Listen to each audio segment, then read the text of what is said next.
Are tuning in live. We got our recently voted best team award from UFF here. This is a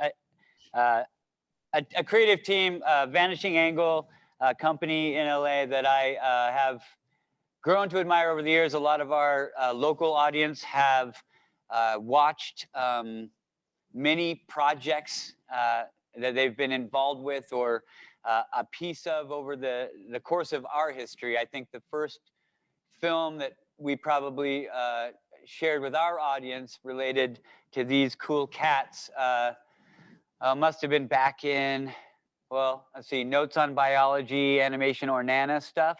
When was that, guys? 2012, 2013. Yeah, so not too far after the festival began.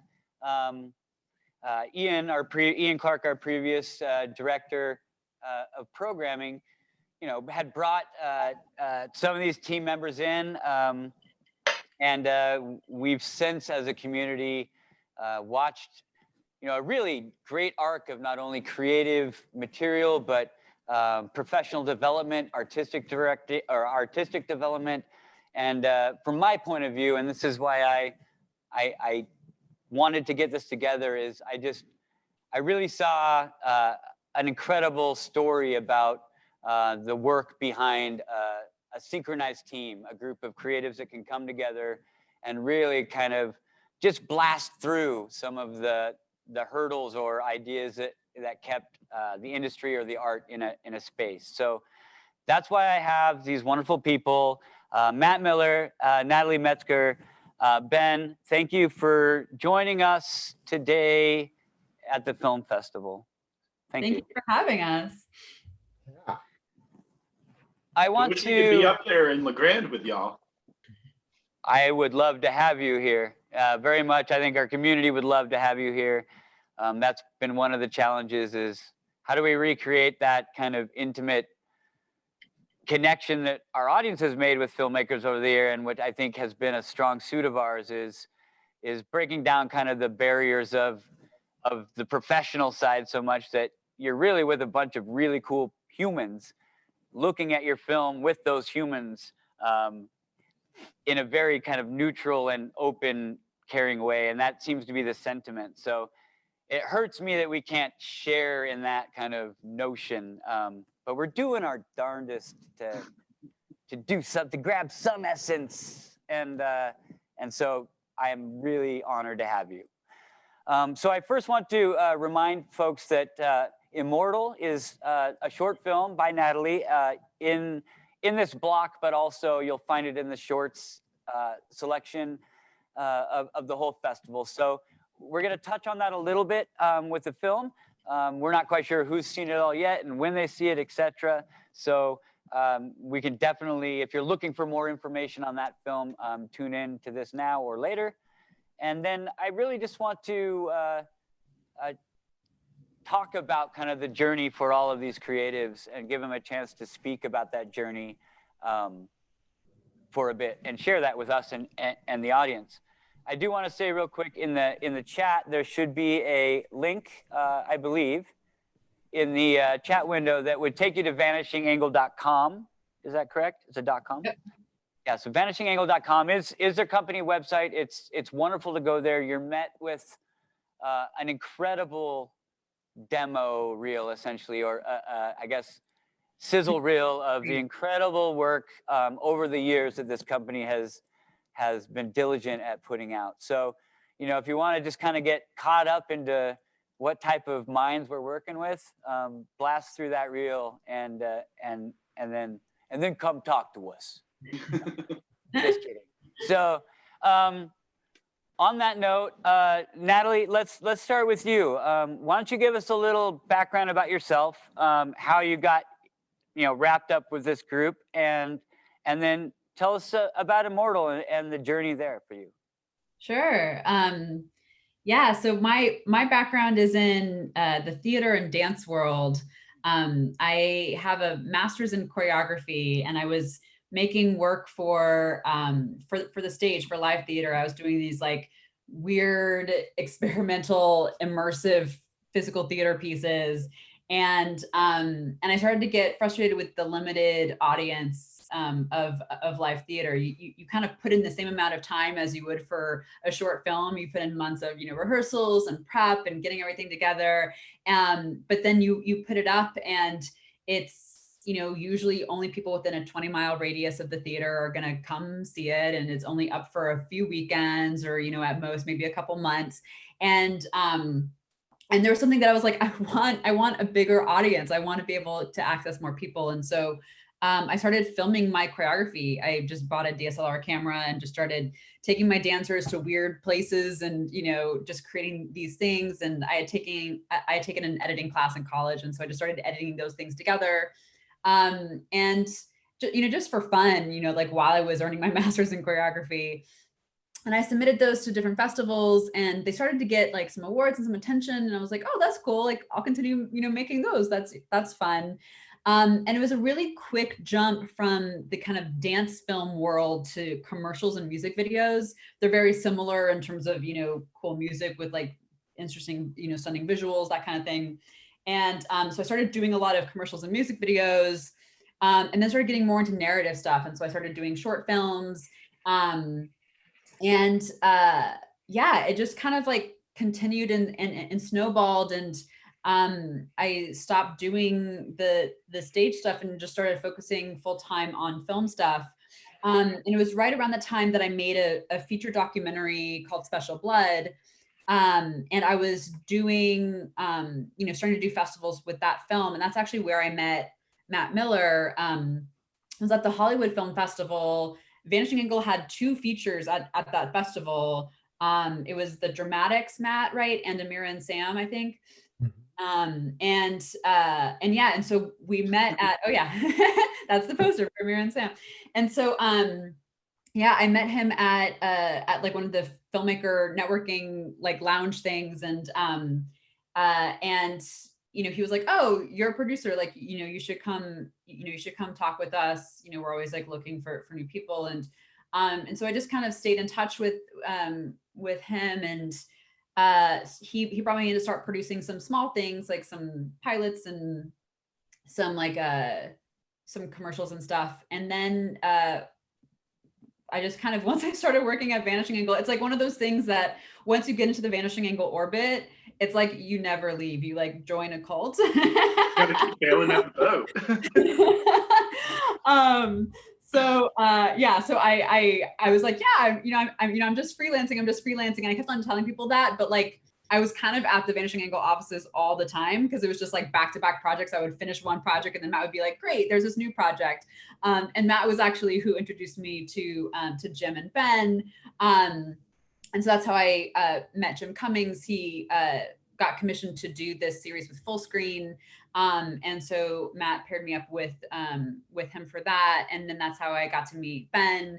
And we started working together. And yeah, we've kind of all been working together in the same orbit ever since. I'm actually the newest one to the group. Matt and Ben had known each other and worked on projects before me, but yeah, and now I'm the VP of Production and Development. So we should switch over then to the cult leader, Matt. It seems like you're the main attractor here. So give me the initial history, and then how do you attract all of these great people and build? How did you build this thing? Where I'm missing a few pieces of the history, so I want to see the origins. Yeah, well, the sizzle reel you talked about is actually our 10th anniversary celebration reel. So we started 10 years ago, and we just had a goal of trying to make content in a different way that we saw the people making it. I had started in the industry working in production for about 6 or 7 years, sort of going between like working on very low budget independent films as an assistant director, to working on very large studio films as like a key set PA, but really picking like specific types of studio films with directors that I really appreciated how they were working in the system. Into the Wild's behind them for a reason. Yeah, exactly. But the goal of Vanishing Angle was that we just saw that people priorities seemed completely off. Like nobody was looking at quote unquote low budget productions as an asset. They were looking at them as like a liability of something they needed to do to get to the next step, where our philosophy was like, well, no, the more economic you make a production is actually this amazing asset to free you up to have creative flexibility, to like support really unique voices and to do it in a unique way and take a lot of risks, because the financial profile and the risk of the film is so much lower, and you should embrace that. And in doing so, we wanted to make sure that we were also doing it in a way that like treated people really well, that like it wasn't this sort of like, well, let's do a low budget production and it's okay if that crew works an 18-hour day and gets totally burnt out with working with us because, oh, don't worry about it, we'll get a different crew for the next one. Like our mentality was, the only way you're going to be successful of doing that is by working with the same crews over and over again.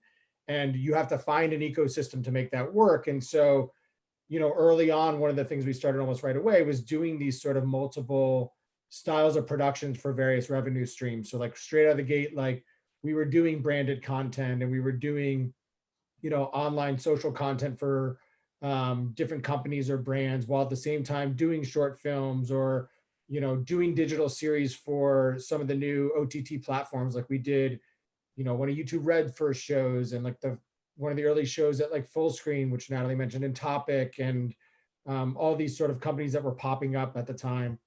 And we really used those as a sort of like, to Natalie's point, we'd find great people and we'd find a way to just keep them employed, like almost like the sort of old school studio system of like, you're kind of just working all the time. Sometimes you're assigned to this project, sometimes you're assigned to that project. And we just figured out which people worked well together and where there were holes in teams. And like, the Ornana guys came in and like, we just connected really well. We had all worked on this Patrick Wang film, The Grief of Others, together, where Ben, Jim, and I were all producers on it, and Danny Madden was one of the production designers on it. And we just found we were approaching it the same way. But I saw a void in that team that when I started working with Natalie, I was like, oh, Natalie has that skill set that this team could really use, and just connecting those dots. And there's been a couple other teams like that we've done the same thing. And so really, the secret is just finding people who see it the same way, that see the same sort of creativity as a priority, people as a priority, and then just creating an ecosystem where you can keep people employed and paying their rent. Right. That's really it. Yeah, and that's been the through line this whole festival with the conversations with filmmakers is, really acknowledging now the strength of the team and that all these projects really couldn't happen without, kind of coalescing a set of talented people to really see a vision come to light. And then, but I think what's unique about, or what I've seen with what you alluded to, Matt, is the mentality of you're growing a community within yourself of, it's a micro industry in your own unit, and you're building a family at the same time with that. And I think that's very clear in the way that you guys deliver yourself. It's clear in the way you see the behind the scenes of the way you work, that you all really care about each other on set, and your team is really central all the time. And I that rings true, and I see that, and I commend you for that, because I think it's not it doesn't happen as often as I'd like to think it's happening. There's a lot of projects that get these teams forced together to make it work, and it comes out all right, but there's something else. The only way I saw that it's really successful, I mean, there's a reason Ben pointed out, like Into the Wild's behind me, and like that was one of the early films I worked on. I mean, I was a 20-something like PA on the film, and it, we shot for like 8 months all over the country, and I was almost like, I was so young, I didn't realize this wasn't how all movies were made. But this idea that like everybody on that set was there because they believed in the material, like everybody loved the book and believed in what Chris McCandless had, not necessarily what he had done to himself, but at least what he had strived in terms of goals philosophically. And then of course, everybody believed in Sean Penn. And like, I feel like there's a little bit of a false mythology that can happen in Hollywood, which is this, like, it has to be hard to make good art. Like, the sort of like Blade Runner stories or the Titanic stories, or this thing that like sets have to be like people running around with their hair on fire, working 20 hours a day, like totally beating themselves up to get the best product. And I was just lucky that I had the experience of the exact opposite. Like I worked on 3 Clint Eastwood films where we would wrap at lunch every day, Right. and it's like, because, but I saw it was because, like, again, they believed in the material and they believed in Clint Eastwood. And so He also called that dinner because he eats early, right? yeah. So what I would just look for is like, who are those filmmakers that people believe in, and what's that material that's worth getting behind? Like, because they don't always align. Like there's definitely filmmakers that people believe in, but maybe the material's not all there yet, or there's material that everybody loves, but the filmmakers just don't have an ability to rally people behind them. But when you get a Jim Cummings or a Danny Madden or like a Patrick Wang, or like even Natalie directing her own projects, like we find these people that the community can rally behind, and it's also projects that they're excited to be a part of because they're fresh or they're interesting or they say something important, and like that's really our sort of like, everybody's like, oh, what does Vanishing Angle look for? And like we always say, it's like telling a unique point of view on the human condition and saying it in a unique way, like, and the genre kind of doesn't matter. Right. Natalie, let's step to you just for a minute, and why don't you tell us a little more specifically about Immortal and kind of how that project came about, your team within the team within the team that created that, and your experience on that a little bit. Just give us a little share Care Bear session. Yeah, I mean, Immortal actually came about. So the short film is actually an adaptation of a feature script that my co-writer Bob Valera and I have been working on for a couple of years now.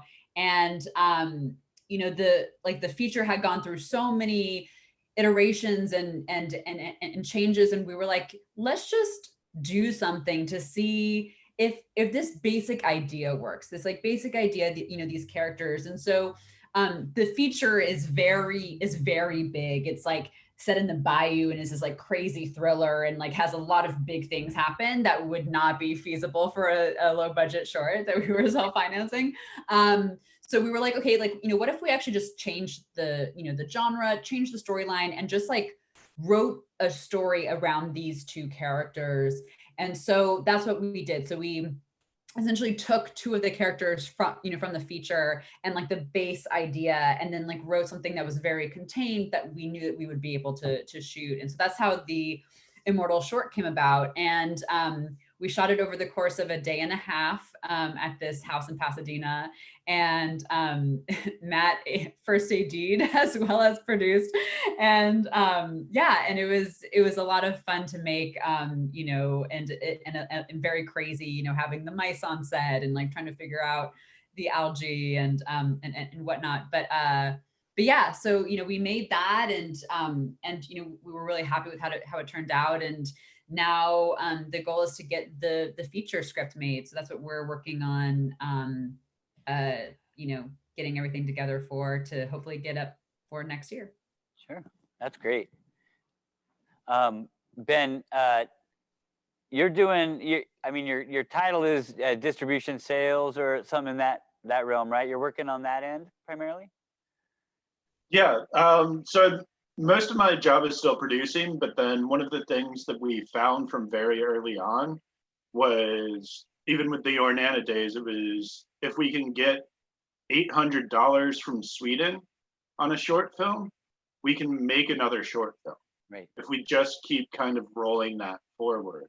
So that was kind of a early part of our DNA, was finding out on Vimeo that 35% of our audience was in English-speaking countries, and we had to figure out how to capitalize on and get to fans other places. So that's been a big part of what we've been trying to do with growing at Vanishing Angle, but also growing the brand of our filmmakers, where if we're able to go out and find the right partnerships in these different foreign territories, now all of a sudden there's hundreds of people posing in front of the Thunder Road poster in the Underground in London, making the Jim goofy hands up. So it's finding those different ways of creating creating that kind of consistency and those new relationships where we can find people the same way LeGrand and EOFF have been around and a part of our lives for 8 years now, realizing those relationships going forward where we can have fan bases across the world. Yeah, absolutely. I think it's really, I would think that especially now too with the current state, but just in general, the growing technical and communication capabilities we have, to really start, at this company level, building those international distribution networks for yourself, instead of, relying so heavily on maybe, what needed to be a bigger deal in a different industry. So I don't know, that's interesting to see where that, how you guys work, even that side of your movies. And you've also been doing, it seems like, more of the crowdfunding or looking at that crowdsourcing model for building out some initial production and getting some projects off the ground. I think, like, in general, we have a philosophy of not believing in this idea of like gatekeepers, like waiting for somebody else to say like, oh, it's okay for you to make your movie now. Like, part of, again, that sort of like foundation of Vanishing Angle of saying like, well, let's keep films economic. Like, that didn't come from the idea that like we like to make films in the lower budget, and we don't only make films in the lower budget, but it was more about like, it just put the power into our hands. And so what we've always looked for is like a way to continue to put the power into our hands. And that's been small stuff like, oh, well, let's build an in-house post facility so that we don't have to like drive across town to color correct our films or things like that. But then it started to grow even into distribution initially. We really took it on first with this film called Too Late, where we just didn't feel like a distributor understood the film enough to put it out. And then that sort of led us to Thunder Road. And Thunder Road was really sort of a game changer in terms of, the international side, because we also were like, all right, well, we know how to handle the domestic distribution side, but like, what if we also tried foreign sales? We've been going to these festivals in Europe and things like that. We have these relationships from other films. Like, what's the worst that can happen? Like, honestly, at the time, we didn't feel like we could do worse than people had done for us in the past. And it was wildly successful. I mean, it was the most successful title we've had to date in terms of foreign sales, even ending up on airlines and things like that. And then the crowdfunding thing's always been the same way. Like, we had always, as soon as Kickstarter and Indiegogo had become a thing, we'd always had a part of our budgets come from that. And to be honest, a lot of that early on was this idea of like a fan base building. Like, often we just pick like a small tranche of the budget to do it with, nothing that like necessarily was the budget's backbone or anything, but we felt like what it did was it got people on board to really support the film in an organic way, that when the film came out, we then had people who were like quite literally invested in the film to be able to be a part of it. And they were the ones who were coming to the film festivals and promoting it online and things like that. And then like a year ago, or maybe more at this point, Jim discovered this platform called WeFunder, which was essentially the ideas of Kickstarter, where you could crowdfund, but it was crowd equity instead of just a donation. And so because of the change in legislation from the Obama administration, you could now participate in equity as low as like $100. You didn't have to have a pre-existing relationship. All these other things that now made it possible. Jim started this campaign right on the heels of when we actually started while we were sort of shooting The Wolf of Snow Hollow. And we really launched the campaign when we got back and we were in post-production, and we raised the budget for the film in like 12 days. And then since then, we've done another film called See You Then that we've raised the budget for this last winter. And we're now looking at it as like, for these, again, these sort of on the lower end budget, a way to sort of bring in outside investors that, like, whether we know or don't know, it can create a much larger pool, which therefore makes the risk a lot lower for all the people involved. Like, as opposed to somebody who's invested $50,000 in a film, the risk level of like $100 is much different. And there's a lot more people who, again, like have that investment in the project and want to see it succeed, and are going to be your first fans when it comes out. And so it's, to us, it's a bit of a game changer for supporting some of these new voices in the industry.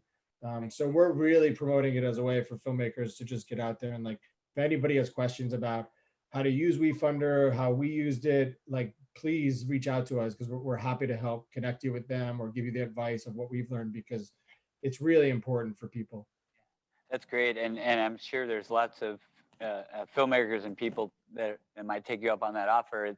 It seems like there's a whole new way to go about some things there that's gonna shake some things up. So I do want to. I grabbed a question here from somebody online.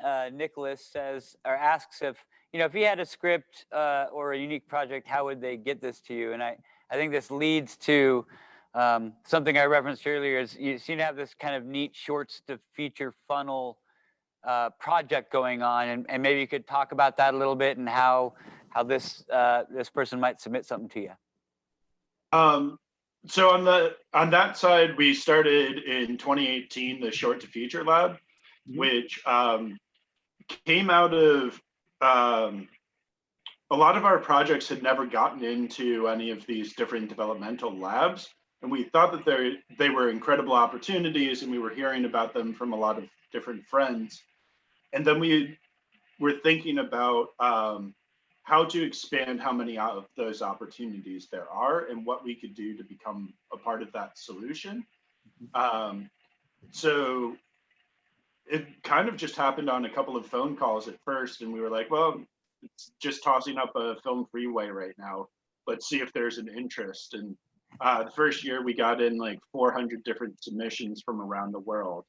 Awesome. So we've been able to run it a couple of times now, and it's bringing in 10 filmmakers that have short films that they've completed that they submit to us, and they're looking to work on a feature film. So it's about half and half, whether or not they have a script or if they don't have that yet. And then we just we all get out together for a week-long kind of like a summit at the beginning. And one of the big parts of that for us is I really believe in peer-to-peer and near-peer mentorship.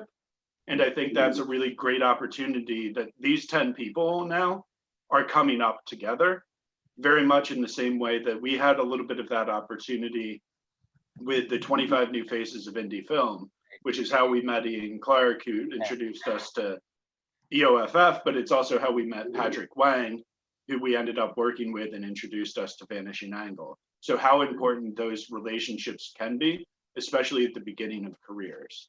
Yeah. So it's fostering that, but then also taking these projects from those kernels all the way through completion. So there's that full-on mentorship process where we actually have a couple of completed features now, Disfluency and In a Silent Way, which will be coming out next year. And as soon as coronavirus lets up, we'll have a couple more features that are ready to hit the ground.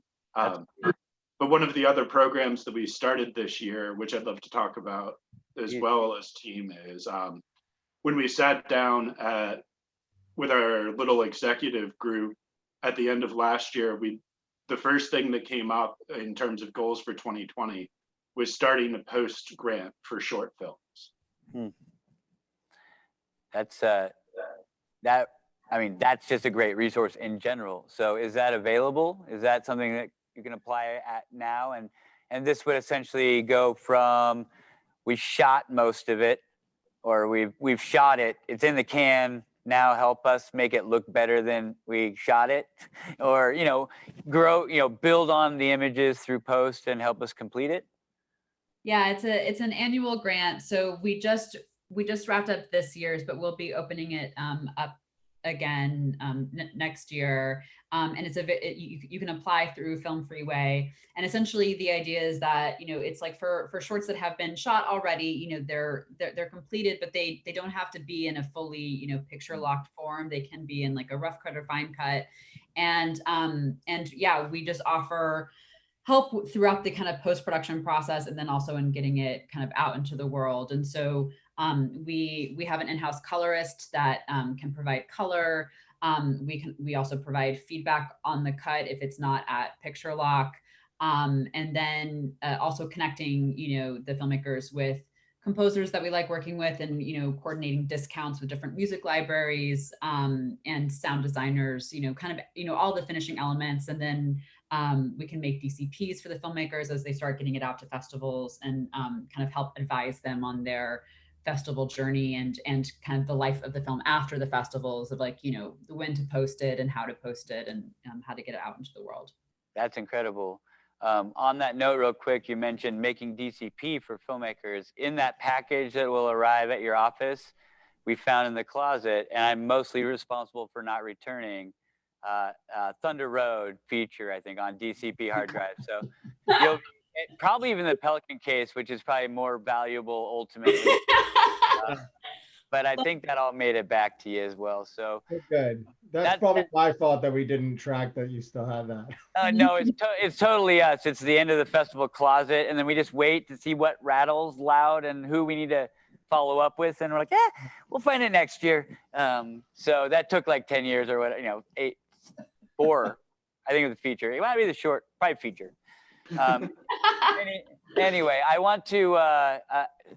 That sounds like an incredible opportunity. I assume that one might get some information on that more thoroughly at your website, and then they could apply via Film Freeway as well for that. Exactly. Yeah. There's a shorts page on our website, and the info's at the top, and a link to the Film Freeway page.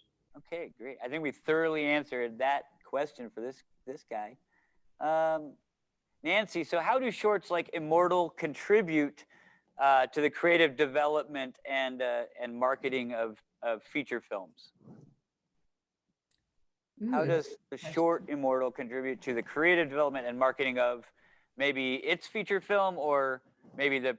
Yeah, I think this is kind of like the question of how do you use a short to get a feature made, essentially, which Ben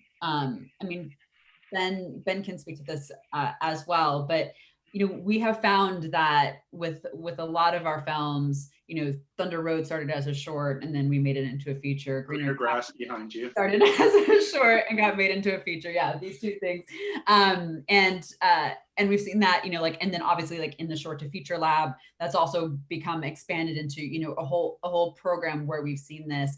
And I think, part of that comes out of there are so many scripts now, and there are so many different filmmakers that it's hard for financiers, executives, distributors to kind of sort through it all. And shorts are a really great way to show how a filmmaker can execute something. It shows their style, it shows their vision, it shows how they are unique. And so we found that, in a lot of our conversations with different distributors or financiers, a lot of them will say, oh, does the filmmaker have a short? And that's become a more regular question than it used to be, where it was like, great, send me the script or something. But people want to watch a short to just get a sense of the filmmaker, oftentimes before even reading this, a script.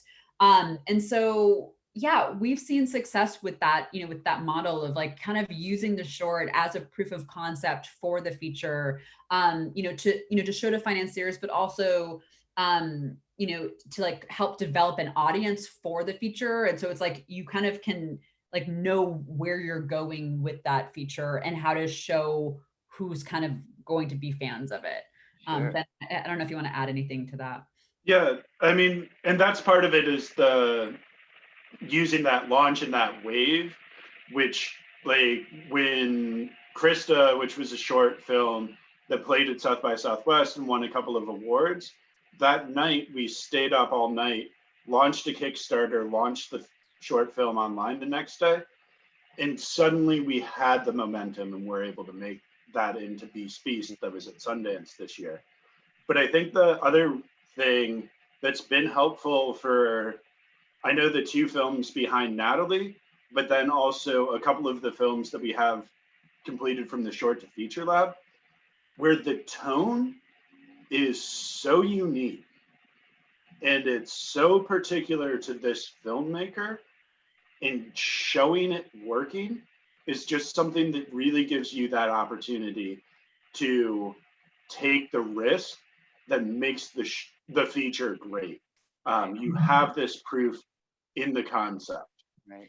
Yeah, especially for these two films. Like if you read the Thunder Road short on the page, you could never imagine what Jim was able to pull off in his performance. And like Greener Grass on the page, like it's such a visual style. And the girls have such a specific kind of tone to their comedy that like it's so hard to, to get that from just text on a, on a PDF.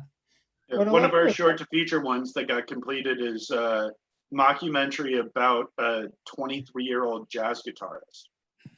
And it sounds brutal, but it's this beautiful, like heartfelt, hilarious comedy that really uses every piece of the concept that you could. And we also use them really as like building block tools towards making the film. Like, Ben's point about tone is right on.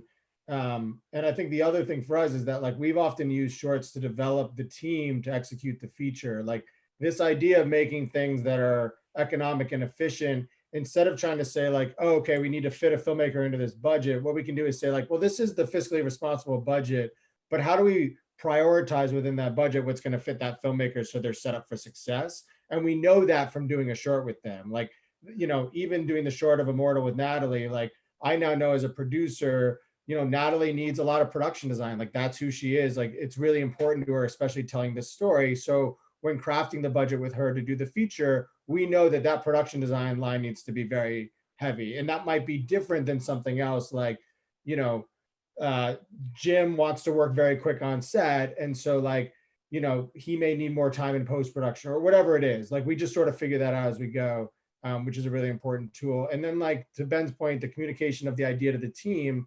And we're constantly looking for those types of things of like, how do you get everybody on the same page about the feature film that you're making? And like the tone of a short can help do that. And we also do things that this sort of came from Jim that we've started doing in all of our projects, which is we'll have the writer, director, or the director record an audio version of the script where they kind of like read it out loud like a book on tape. So you can hear how they're imagining the cadence and speed and tone of it to be. And then we'll like add some music in and some sound effects and like we'll distribute that amongst the cast and crew so that like it's this rough blueprint to be like, oh, this is how fast we're moving through this stuff. And also it's just like when you're putting it out there and you want people to read the script, like we're just at that point where people are so inundated with, scripts to read that being like, hey, just listen to this in your car or listen to this when you're exercising. People get through it a lot quicker. So there are all these little tools that serve multi-purposes. Sure. I'm not in my car or exercising right now, though, Matt. It's like a sonomatic, the animatic piece, but it's all just, you start with that exactly. vision of audio surreal space. So Yeah. well, I want to touch on one thing before we'll wrap it up here in just a minute. Obviously, there's things going on really, really well for The Wolf of Snow Hollow right now. If you haven't had a chance to catch that film, I think it's on demand everywhere and probably still scrolling across the top of Apple and stuff like that. Jim is amazing in it. The film is really clever and creative and not what you might think or expect, or you're taking on a journey that you're not really expecting going into it. And I think it's really incredible, and it was really neat to see like elements of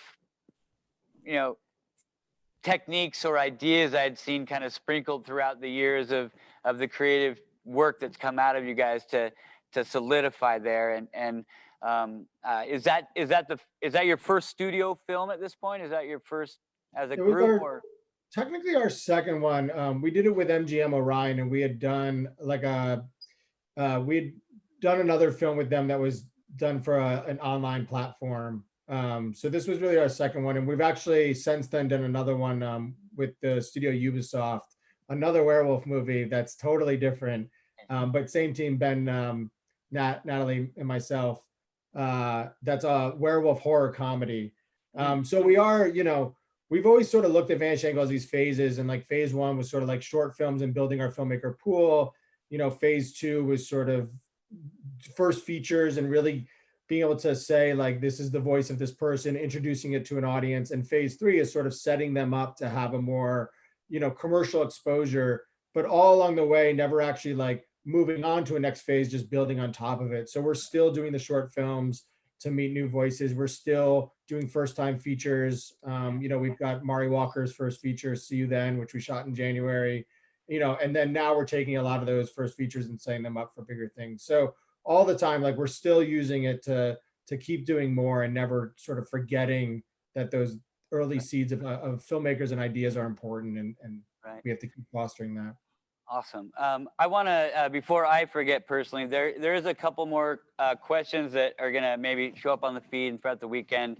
I'll make sure you guys can connect with those in post, but because I have you here and I'm on the stage talking to you, one of my goals, and has been, and I'm sure around any campfire or after party that Jim or anybody that's ever been at here, they've heard me talk about kind of how do we build the industry in our unique little valley? Like how can we attract artists? Like we know we don't have a ton of creative people here or that have unique skills to work in as a unit to really build a strong film. And so over the years, we've really tried to figure out like, well, at least we can do is do our best to impress the filmmakers that show up here, get them sold on the location a little bit, maybe plant a seed of, my story could be told here. And then now that I have you and you guys, you are the ones that have to look at that budget and start thinking about locations, and you're looking at state incentives and credit systems, and you're doing all of that. Let's just go directly, like how can we as LeGrand or myself and then a small micro industry of creators here, how would we attract a group like you to shoot here? What are the subsidies we have to provide to make it affordable for, not only small scale film or low budget, but even getting up into where you're dealing with union, you're dealing with that stuff. Like what are those hurdles to, just creating space in our valley for one of your stories? We'd like to know how to help that. Yeah, I mean, oh, go ahead, Ben. Y'all have golden hour for so many hours of the day because it's the biggest continental valley in the country. So we should just be B-roll. Unbelievable lighting.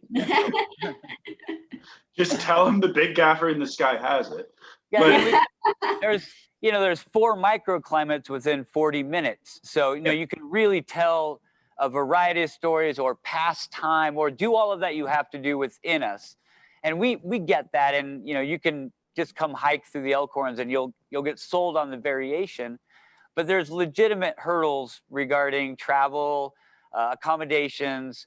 How would we offset that for a crew to come in and really tell a story? I think it's a gear house to me. Like if you can figure out setting up a real decent sized one-stop shop that can have the type of camera equipment you need, right, the technicians you need for that, the lighting gear you need, those things, because it's so hard to go all the way out to Portland, right, 4 hours to do that. And you can do a little 2 hours in Spokane and a little bit in Boise, but having something like that, right, to be that beacon, I think would help so much, because you have the locations, you have these various crew bases that you can be pulling from to really fill out that roster. You have great people who run the locations, all of these different opportunities where the community can really come together. And LeGrand's shown that, like getting to produce A Morning Light out there, it was a dream.